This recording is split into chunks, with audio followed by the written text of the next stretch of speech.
सभी को सुख क्यों नहीं मिल रहा? भगवान ने सभी को एक समान क्यों नहीं बनाया? कोई धनवान बनाया, कोई दुखी बनाया, किसी को आधा सुख दिया, किसी को आधा दुख दिया। भगवान आपने ऐसा क्यों किया? આ દુનિયાનો માણસ સુખ માટે વલખા મારે છે.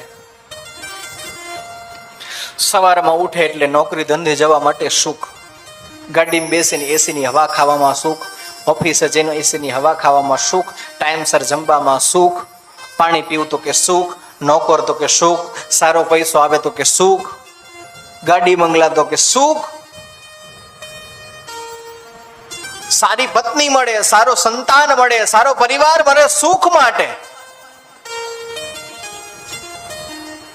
દરેક માનવનું જીવન સુખ માટે જ કેમ વ્યતીત થાય છે? સુખમાં જ કેમ દોડે છે માણસ? અને મૈત્રી ઋષિ, હે ભગવાન, આ બધા જ સુખ માટે દોડે છે, પણ કોઈને સુખ કેમ મળતું નથી?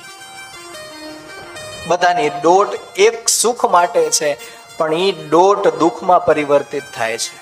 આવું કેમ? પહેલો પ્રશ્ન કર્યો કે માણસને સુખ કેમ નથી મળતું. બીજો પ્રશ્ન કર્યો કે ભગવાને માણસને સરખા એક સમાન કેમ ના બનાવ્યા? મૈત્ર ઋષિ જવાબ આપે છે કે આ દુનિયામાં બધા જ ધનવાન હોત તો પ્રભુ આ દુનિયા ચલાવી શકાય નહીં. બધા જ વ્યક્તિઓ જો દુખી જ હોત તો આપણે ખાલી કલ્પના કરી શકીએ કે બધા જ ધનવાન હોત તો દુનિયામાં કોઈ ગરીબ ના હોત તો દુનિયા ચાલી શકે? ના ચાલી શકે. આપણી એવી ફેક્ટરી હોય, આપણો સારો વ્યવસાય હોય અને એની અંદર કામ કરતા વ્યક્તિઓ શું કામ? એનું ભરણ પોષણ કરવા માટે.